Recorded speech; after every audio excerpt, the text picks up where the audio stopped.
पूज्यपाद स्वामी आनंद गुरु जी महाराज आप जिनके गीतों से आप्यायित और आनंदित हो रहे थे, पूज्यपाद पंडित श्री सत्यपाल पथिक जी, आज जगत के सुप्रसिद्ध वैदिक विद्वान आदरणीय श्री आचार्य जगदीश चंद्र बसु जी, कार्यक्रम का संचालन कर रहे आर्य समाज पिंपरी के धर्माचार्य पंडित श्री हेमंत जी, आर्य समाज के सभी सम्मानित पदाधिकारी, वंदनीय मातृशक्ति, समादरणीय सज्जन। वेद और वेदों वाले की बातचीत चल रही थी। मैं इसी प्रसंग में अपनी बात जोड़ते हुए आगे आपसे कुछ चर्चा रखूंगा थोड़े समय के लिए। आशा करूंगा कि आप लोग जैसे अभी तक शांतिपूर्वक श्रवण कर रहे थे, उसी प्रकार से आगे भी आप हमारा सहयोग करेंगे। संसार ने आज तक जितनी भी उन्नति की है, इस समय संसार जहाँ तक पहुँचा है, जहाँ से हम आए हैं, वहाँ कपड़े उतारने की हिम्मत नहीं पड़ती थी। दोपहर में भी जैकेट, जर्सी, ऊपर से शॉल भी ओढ़े रहना पड़ता था। यहाँ आया हूँ तो पंखा चला करके बैठा हूँ तो भी आराम ही मिल रहा है। केवल 24 घंटे की यात्रा ट्रेन में करने के बाद ऐसी जगह पहुँच गए हैं जहाँ जर्सी कोट, जैकेट सब सूटकेस में पहुँच गया है। और आप इस विशाल काय हॉल में जहाँ बैठ करके सुंदर सत्संग श्रवण कर रहे हैं, वहाँ से यहाँ तक पहुँचने में और पेड़ के नीचे बैठ करके सत्संग सुनने से लेकर के एयर कंडीशन हॉल में बैठ करके सत्संग सुनने तक मनुष्य जहाँ तक पहुँचा है, उस सारे के सारे वहाँ तक की यात्रा करने के पीछे मनुष्य का केवल एकमात्र उद्देश्य है, और वो उद्देश्य है कि हम सुखी कैसे हों। आज अगर आप रॉकेट में गति कर रहे हैं, मंगल तक पहुंच रहे हैं, चंद्रमा पर प्लॉटिंग करने की जुगाड़ सोच रहे हैं, बड़ी बड़ी अट्टालिकाओं में निवास कर रहे हैं, आपको लिफ्ट लेकर के जा रही है, ऊपर तक पहुंचा रही है, नल के नीचे हाथ लगाओ तो पानी अपने आप आ जाता है, पहुंचने के लिए दूसरी जगह हाथ लगाओ, आपका हाथ हवा से गर्म होकर साफ हो जाता है। यहाँ तक मनुष्य पहुंचा है तो एकमात्र उद्देश्य है सुखी कैसे हो। सारी दुनिया का प्राणी, केवल मनुष्य नहीं, केवल मनुष्य नहीं, सारी दुनिया का प्राणी ये सोचता रहता है कि मैं सुखी कैसे हूँ। हम अपनी गायों को चारा डाल देते हैं तो भूसा और हरियाली दोनों एक साथ मिला देते हैं और खूब अच्छी तरह पानी से उसको मिक्स करते हैं जिससे गाय हरियाली ढूंढ ना पाए, लेकिन उसमें से भी वो भूसा भूसा छोड़ के हरियाली हरियाली बीन गिन के खा लेते हैं और सवेरे नाद में भूसा पड़ा रहता है, हरियाली चौपट रहती है। तो मैंने देखा कि केवल मनुष्य नहीं, संसार का सामान्य से सामान्य प्राणी भी एक नन्हे से कीड़े को जो नाली के अंदर पड़ा हुआ है, सड़ांध में, बदबू में, आप उसे निकाल करके बाहर करिए, छटक के नाली में कूद जाएगा, क्योंकि उसको नाली में बड़ा सुख मिल रहा है। सब प्राणी एक ही बात सोच रहा है, सुखी कैसे हो। हमने बहुत उन्नति की है, बहुत सारे सुख के साधन संजोए हैं, लेकिन मैं जब किसी से पूछता हूँ कि आप सुखी हैं, तो कहता है नहीं आप सुखी हैं। बड़ी से बड़ी सुविधा में रहने वाले लोगों से मैं पूछता हूँ आप सुखी है, कहते हैं नहीं आप सुखी हैं। हम सोचते हैं वो सुखी होंगे और वो सोचते हैं हम सुखी होंगे। हम उनसे कहें दूसरे को न देखो, स्वयं को बताओ सुखी हो, तो कहता है नहीं ये और हो जाता तो सुखी हो जाता। सारे सुख के साधन बटोरने के बाद भी मनुष्य ये नहीं कह पा रहा है बड़े विश्वास पूर्वक अपने हृदय पर हाथ रख करके कि हाँ अब मैं सुखी हो गया हूँ, अब इनकी कोई आवश्यकता, कोई जरूरत नहीं है। परमात्मा ने हमको इस संसार में भेजा है। अगर मैं पूछूं परमात्मा ने दुनिया क्यों बनाई, ईश्वर ने दुनिया क्यों बनाई, तो आपको तरह तरह के उत्तर मिल सकते हैं। हर व्यक्ति अलग अलग उत्तर आपको दे सकता है। ईश्वर ने दुनिया क्यों बनाई, इसके उत्तर स्वरूप ईश्वर दयानंद सरस्वती कहते हैं ईश्वर ने दुनिया सब जीवों का कल्याण करने के लिए बनाई। ईश्वर ने दुनिया बनाई थी किस लिए, सब जीवों का कल्याण करने के लिए।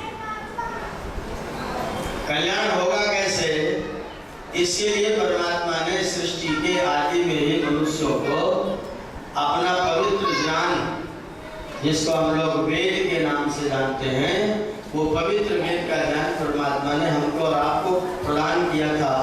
इस उद्देश्य के साथ आप उस ज्ञान को पढ़ें, सीखें, उसको आचरण में लाएं और फिर सुखी हो जाएं।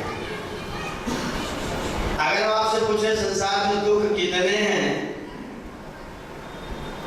दुख कितने हैं, तो शायद गणना नहीं होगी। अगर हम पूछे दुख कितने प्रकार के हैं, तो गणना है। हमारे ऋषियों ने दुख कितने प्रकार के हैं इसके लिए बहुत अच्छी गणना कर रखी है।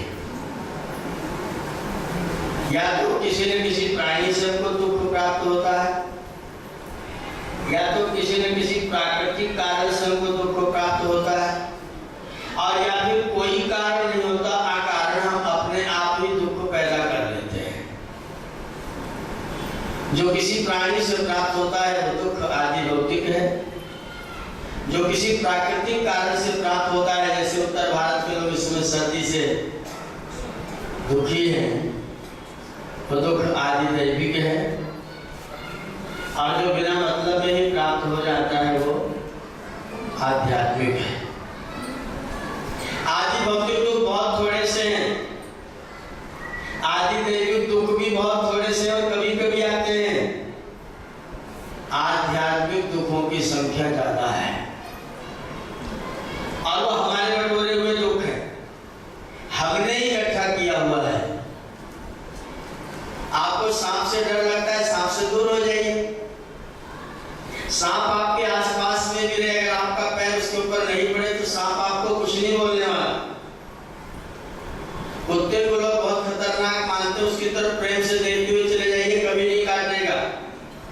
भागता देखेगा तो सोचेगा कि कुछ शिकार है इसके अंदर।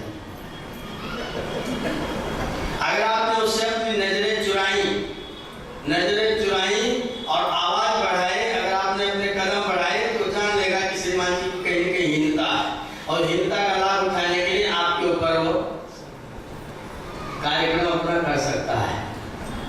अन्यथा अकस्मात कुछ नहीं करे, सांप भी अकस्मात कुछ नहीं करे। इन भूत प्राणियों से थोड़ा सा अलग हो जाइए तो आदि भौतिक दुखों से निवृत्त हो सकते हैं। आदि दैविक दुखों से भी आराम से निवृत्त हो सकते हैं।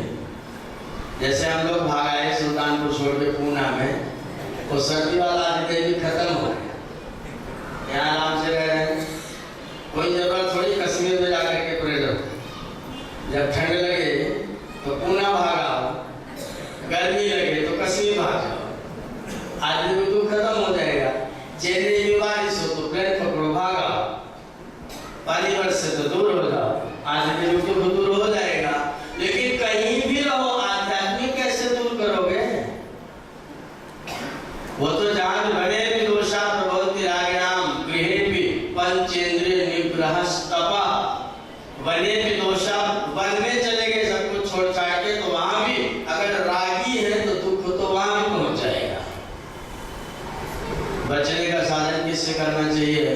भगवान वेद ने व्यवस्थाएं बनाई। दुख से सबसे अधिक जो दुख होते हैं संसार में, उन सारे के सारे दुखों का मूल कारण क्या है? अविद्या क्षेत्रम उत्तरेषां प्रसुप्त तनु विच्छिन्नोदाहरणः। अविद्या क्षेत्रम, अविद्या खेत है जहाँ सारे दुख पैदा होते हैं। मुख्य दुख का कारण अज्ञान, दूसरे नंबर का दुख का कारण अन्याय, तीसरे नंबर का दुख का कारण अभाव, और चौथे नंबर के दुख का कारण आलस्य। माइक यहाँ रखा हुआ है, मैं यहाँ बैठा हुआ हूँ, आप यहाँ बैठे हुए हैं, आप मुझसे कुछ सुनना चाहते हैं, बहुत देर तक बैठे रहे, सोचते रहे पंडित कुछ बोलेगा, 10-5 मिनट तक मैं चुपचाप बैठा रहा, बाद में बोला क्या बताऊं, आज तो मुझे कुछ तैयार ही नहीं है, मुझे बोलना नहीं आता। अब आप दुखी होंगे कि सुखी? दुखी होंगे। कारण क्या होगा? अज्ञान। मुझे बोलना आता है, जैसे मैं बोलना शुरू करता हूँ हेमंत जी ने लाइन ही काट दी, खबरदार यहाँ बोले तो, यहाँ अकेला मैं बोलूँ। अभी आप सो नहीं सकते, दुख आपको होगा, लेकिन कारण अज्ञान नहीं है, कारण अन्याय हो गया, बोलने नहीं दे रहे। मैं बोलना चाहता हूँ, बोलना जानता हूँ, बोलने नहीं देते, अन्याय हो गया। दुखी है ना आप, लेकिन दुख का कारण परिवर्तित हो गया। मैं बोलना जानता हूँ, मुझे बोलना आता है, मेरी आवाज पीछे तक नहीं पहुंचेगी, माइक चाहिए था, है ही नहीं, अभी आप सुन नहीं पाएंगे, फिर दुखी हो जाएंगे, कारण बदल गया। ना तो अज्ञान कारण है, ना तो अन्याय कारण है, अब कारण क्या बन गया? अभाव। मुझे बोलना आता है, आपको सुनना आता है, माइक यहाँ रखा है, स्विच ऑन करने मात्र से माइक चल सकता है। मैं सोच रहा हूँ हेमंत जी दबा देते तो अच्छा होता, हेमंत जी कहे पंडित जी खुद दबा देते तो अच्छा होता। दोनों स्विच ही दबाने नहीं जा रहे, माइक नहीं चल रहा है, दुखी है। कारण आलस्य। सारे संसार में दुखों के इन 4 के अतिरिक्त 5वां कोई कारण नहीं है।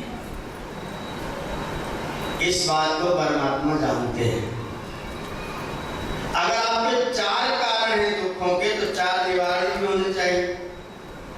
अज्ञान का निवारण ज्ञान, अन्याय का निवारण न्याय, अभाव का निवारण भाव और आलस्य का निवारण सेवा। अगर ये 4 दुख के कारण हैं, 4 उसके निवारण हैं, तो 4 निवारक भी होने चाहिए। निवारण करने वाले कर्ता भी 4 होने चाहिए। जो संसार से अज्ञान का निवारण करेगा वो ब्राह्मण, जो संसार से अन्याय का निवारण करेगा वो क्षत्रिय, जो संसार से अभाव का निवारण करेगा वो वैश्य, और जो संसार से आलस्य का निवारण करेगा वो शूद्र। शब्द का अर्थ ब्रह्म जानाति ब्राह्मणः। सारे संसार के लिए, सारे समाज के लिए क्षत्रिय बन जाए तो क्षत्रिय, सारे संसार का क्षत्रिय बन जाए तो क्षत्रिय, और सारे संसार जिसमें प्रवेश कर सके वो बन जाए तो वैश्य। विशन्ति यस्मिन् जनासः, जिसमें सब लोग प्रवेश पा सके उसे वैश्य कहते हैं। और शु माने जल्दी, द्रा माने द्रवित होने वाला, किसी को दुख में देख करके जो जल्दी से द्रवित होकर के सेवा के लिए तत्पर हो जाए वो है शूद्र। इन चारों चीजों को अगर आप एकदम व्यावहारिक रूप से, स्वाभाविक रूप से अपने जीवन में देखना चाहें, तो परमात्मा ने आपके शरीर में इन चारों तत्वों को रखा हुआ है। कंठ से ऊपर पंडित जी हैं, अगल बगल में ठाकुर साहब हैं, बीच में लाला जी हैं और नीचे शूद्र जी हैं। पंडित जी, ठाकुर साहब, लाला जी और शूद्र। बाजार में जा रहे थे, पंडित जी ने गलती कर दी। किसी नौजवान बड़े तगड़े आदमी को जिह्वा देवी ने कुछ गलत शब्द कह दिया। सामने वाला बहुत तगड़ा था। अब क्योंकि गलती पंडित जी ने की है, इसलिए दंड किसको मिलेगा? पंडित जी को। डंडा उठाएगा, अब ठहरा, तूने गलती की है तो पहले पंडित जी को फोड़ूंगा। जब पंडित जी के फोड़ने का नंबर आएगा तो पंडित जी को बचाने के लिए ठाकुर साहब छतरी बन जाएंगे ना, मेरे पंडित जी को मैं नहीं मारने दूंगा। लेकिन मारने वाला बहुत तगड़ा था, उसने मारा, ठाकुर साहब टूट गए, पंडित जी फूट गए। जोर से मार दिया, ठाकुर साहब टूट गए, पंडित जी फूट गए, लाला जी की भूख प्यास खत्म, तीनों चारों खाने चित्त हो गए। अब इनको लेके भागेगा कौन? या आशुद्रवती, जब इन तीनों को कष्ट में देखेगा तो जो लेके इन तीनों को भाग जाएगा वो कौन कहलाएगा? कौन छोटा कौन बड़ा? कौन छोटा कौन बड़ा? अगर ये लेके ना भगता ये तीनों, दूसरा और पड़ जाता तो राम नाम सत्य तुरंत हो जाता। वो तो दूसरा पड़े उससे पहले लेके इनको चल दिया तीनों को लेकर। आप यहाँ सत्संग सुनने के लिए कौन लेके आया? ये ना लाता तो जिनका ये असमर्थ हो गया तो पंडित जी हम तो न बैठ पाएंगे न चल पाएंगे, अब घर पर ही सुनते रहो। इन चारों का आपस में एक दूसरे के प्रति इतना एक सूत्री कार्यक्रम है। एक सूत्री, पैर में कांटा चुभे तो रोएगा कौन? किसी के यहाँ पैर तो नहीं रोता। पैर में कांटा चुभाओ, यही रो रहे हो क्योंकि कष्ट तो इनको है, कांटा तो यहाँ चुभा है। याद रखना, संसार में कष्ट कहीं भी हो लेकिन दुखी पंडित जी ही होंगे। लोग कहते हैं संसार में जो हो रहा है होने दो, आर्य समाजियों को क्या पड़ी? मैंने कहा आर्य समाजी पंडित जी हैं, इसलिए कष्ट कहीं भी होगा, दुख पंडित जी को होगा। चिंता तो हमें ही होगी, रोएंगे तो हम ही, दुख तो हमें होगा। भारत माता को कष्ट होगा तो, मेरी जाति को कष्ट होगा तो को ही होगा। और पंडित जी की होगा तो पंडित जी नियंत्रित करके ठाकुर साहब से कहेंगे निकालो भाई, तो कांटे को निकालेगा कौन? ठाकुर साहब। और जब तक कांटा नहीं निकल जाएगा तब तक लाला जी भोजन नहीं मांगेंगे, इसको पहले निकालो बाद में देखा जाएगा। ये काम करेंगे, ये काम करेंगे, लाला जी सहयोग करेंगे, और जब कांटा निकल जाएगा तो फिर चारों प्रसन्न हो जाएंगे, चारों खुश हो जाएंगे। ये थी आपकी समाज की व्यवस्था जो भगवान वेद ने आपको बता रखी है। ये भगवान वेद की व्यवस्था है। मंत्र है यजुर्वेद अध्याय 31 मंत्र संख्या 11। ब्राह्मणस्य मुखमासी बाहुराजन्यः कृतः उरुतरस्य यद्वैश्यः पद्भ्यां शूद्रो अजायत। ये मंत्र भगवान वेद ने दिया, और ये मंत्र चारों वेदों में है। चारों वेदों में पुरुष सूक्त है, और हर पुरुष सूक्त में ब्राह्मणों से मुखमासी बाहुराजन्यः कृतः ये मंत्र है। इसका अर्थ हमारे लोगों ने क्या किया? ऋषिवत वेदों वाले से पहले, वेदों वाले से पहले इस मंत्र का अर्थ क्या था? ब्रह्मा जी बैठे थे, एक दिन उनके मन में आया, कुछ जमुआई जैसी आई, बस पंडित जी लेके पोथी पत्रा निकल पड़े, मुंह में से निकले। ब्रह्मा जी ने पूछ लिया, अपने हाथ को ऐसे चीरा लगाया, ठाकुर साहब धनुष मार लिए, इधर से निकल पड़े। उन्होंने अपने पेट में हाथ मारा, लाला जी तराजू बाट सब लेकर के एक साथ बाहर निकले, और परमात्मा ने अपने पैरों के नीचे थोड़ा सा चीरा लगाया तो शूद्र पैदा हुआ। क्या किया? परमात्मा के मुख से ब्राह्मण पैदा हुआ, हाथ से क्षत्रिय पैदा हुआ, पेट से वैश्य पैदा हुआ, और पैर से शूद्र पैदा हुआ। ये सारा अर्थ था ऋषिवत दयानंद सरस्वती से पहले के विद्वान लोगों का। ऋषिवत दयानंद सरस्वती आए तो बोलते हैं अस्य अस्य विराट पुरुषस्य मुखमिव मुख्यम ब्राह्मणः, मुखमिव मुख्यम ब्राह्मणः। उन्होंने कहा मुख से पैदा हुआ। जो लोग थोड़ी संस्कृत जानते हैं वो जानते होंगे पंचमी विभक्ति जब किसी शब्द में जोड़ी जाती है तो उसका अर्थ होता है उसमें से कोई चीज निकलने वाली। जैसे वृक्षात् पत्राणि पतन्ति, वृक्ष से पत्ता गिरता है तो वृक्ष में पंचमी होगी तो वृक्ष से कोई पत्ता अलग होगा। अब अगर आप कोई थोड़ी सी संस्कृत जानते हैं, ब्राह्मणः अस्य मुखम आसीत्, इसमें कौन सा पद पंचमी वाला है? ब्राह्मणः प्रथमा है, अस्य षष्ठी है, मुखम प्रथमा है, आसीत् भूतकाल का क्रियापद है। अस्य परब्रह्मणः परमात्मनः मुखम ब्रह्मणः आसीत्, पंचमी तो खत्म। बाहु राजन्यः अस्य, ऊपर से अस्य परब्रह्मणः बाहुवत् राजन्यः आसीत्, अस्य परब्रह्मणः जानुवत् शूद्रः वैश्यः आसीत्, अस्य यथा शरीरे पादाः तथा समान शरीरे शूद्रः।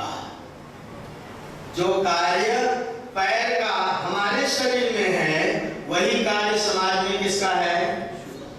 शूद्र वर्ग का है। छोटा है कि बड़ा? हमारे यहाँ के लोग बहुत समझदार हैं, पंडित जी के पास जाते हैं तो आज तक किसी ने कहा पंडित जी प्रणाम, ये कहता है कहाँ सुनते हैं? पंडित जी प्रणाम। प्रणाम किसको कर रहे हैं? पंडित जी को। और स्पर्श किसको कर रहे हैं? कैसा दुर्भाग्य होगा जब लोगों ने इनको अस्पृश्य कहा होगा।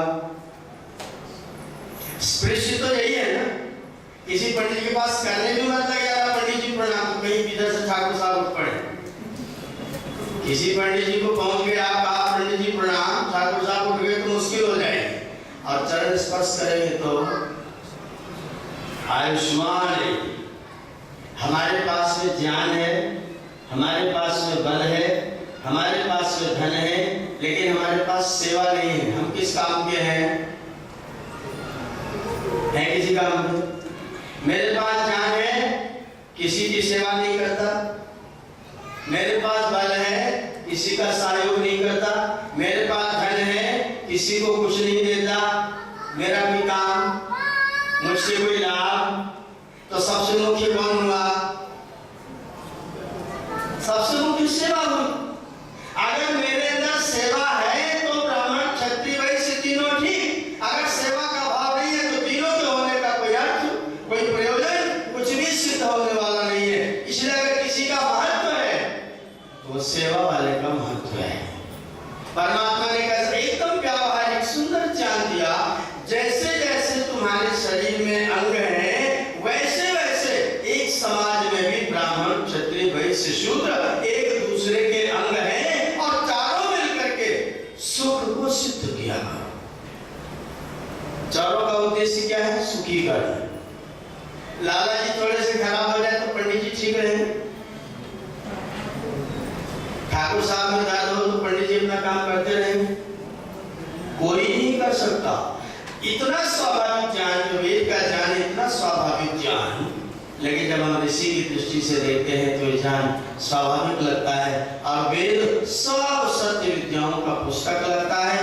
और जब ऋषि और ज्ञान सरस्वती का उपनयन हटा देते हैं, चश्मा हटा देते हैं, तो फिर वेद का ज्ञान पंडित जी को मुंह से पैदा करता है, ठाकुर साहब को हाथ से निकालता है। किसी में भी पंचमी विभक्ति नहीं है। पदभ्याम शूद्र आ जाए तो पदभ्याम में तृतीया विभक्ति है और तृतीया विभक्ति सदृश के अर्थ में होता है, समान के अर्थ में होता है। यथा शरीरे पादाः तथा समाजे शूद्र। जैसे शरीर में पैर की स्थिति है वो हमारे समाज में शूद्र की स्थिति है। और वो शूद्र भी जन्म से निर्धारित नहीं होगा। शूद्र भी जन्म से निर्धारित नहीं होगा, कर्म से निर्धारित होगा। पैदा होंगे तो सब लोग अपने माता पिता की संतान, सब लोगों को पढ़ने लिखने का पवित्र अवसर, और उस अवसर के उपरांत जो उस रास्ते पर जा पाए, जो ये व्रत कर सके, कि मैं समाज में अन्याय को, अज्ञान को जीवित नहीं रहने दूंगा, वो ब्राह्मण। जो ये व्रत कर सके कि मैं समाज से अन्याय को दूर करूंगा, वो क्षत्रिय। जो ये व्रत कर सके कि मैं समाज में सारे ईश्वर के पुत्रों का पालन पोषण धन के द्वारा करूंगा, वैश्य। और जो इन तीनों की योग्यता न प्राप्त कर सकेगा, हम तीनों के सहयोगी बन जाएंगे, वो बन जाएगा शूद्र। उसमें कोई छोटा और बड़ा। एक व्यक्ति गांव में लोहे का ताला बनाए, गांव में लोहे का ताला बनाए, खुरपी बनाए, हंसिया बनाए, कुदाल बनाए, तो लोहार। और वो लोहे का बड़ा व्यापार बन के टाटा बन जाए तो उद्योगपति। लोहार है कि नहीं? टाटा लोहार है कि नहीं? हिम्मत है कहने की, साहस है कहने का। गांव में एक छोटा व्यक्ति तालाब से मिट्टी खोद करके लाए और अलग अलग तरह की मिट्टी से अलग अलग पॉट बनाए। कौन से बर्तन में दही जमाने के लायक है, कौन से बर्तन में दाल पकाई जा सकती है, कौन से बर्तन में आपका दूध पूरे दिन गर्म करो तो फटेगा नहीं, चटकेगा नहीं, कौन से बर्तन में पानी रखोगे तो ठंडा हो जाएगा। मिट्टी की इतनी जानकारी पूर्वक जो व्यक्ति आपके गांव में रह करके आपके लिए सुंदर सुंदर बर्तन बना के देता है, वो कुम्हार। और इन बर्तनों को बड़े लेवल पर बनाने लग जाए तो उद्योगपति। अरे वो तो इंजीनियर था, उसका तो आदर होना चाहिए था। कुम्हार हमारे समाज का इंजीनियर था, बढ़ई हमारे समाज का इंजीनियर था, लोहार हमारे समाज का इंजीनियर था। उनका आदर एज इंजीनियर होना चाहिए था, हमने उनका तिरस्कार किया। और अगर कोई बड़ा काम करने लग गए तो पुरस्कार दिया। छोटे स्तर पर करे तो तिरस्कार, बड़े स्तर पर करे तो अच्छी बात है कि दो गलापन है, एक गला नहीं दो गलापन, एक को तिरस्कार एक को पुरस्कार, दो गलापन। एक गले से कुम्हार को छोटा कहे, एक गले से व्यापार करना शुरू कर दे। उद्योगपति के दो गला है कि नहीं? एक को छोटा मानता है, एक को बड़ा मानता है। एक बच्चे का मल साफ करे तो रानी मां, और सारे गांव के बच्चों का मल साफ करे तो महत रानी मां। क्या नाम है? महत रानी। शब्द क्या दिया था? महत रानी। और व्यवहार क्या किया था? दो गला पर। शब्द तो दिया महत रानी। एक अपने बच्चे का मन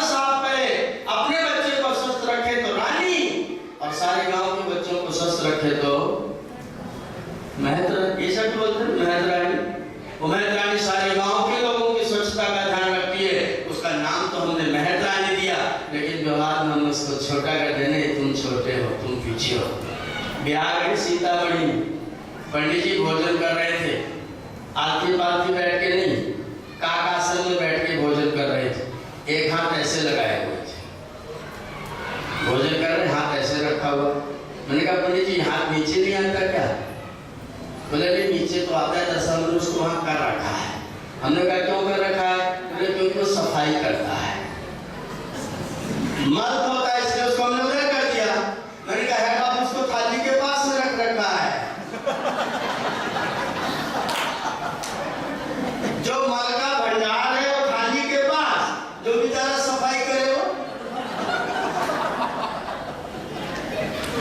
मल करने वाले को दूर करेगी, सफाई करने वाले को दूर करेगी। कैसा कैसा व्यवहार है ये, साफ करता है उसको यहाँ रखेंगे। जो मल करे उसकी निंदा होनी चाहिए ना, जो साफ करे उसकी तो कौन अधिक प्रशंसनीय है?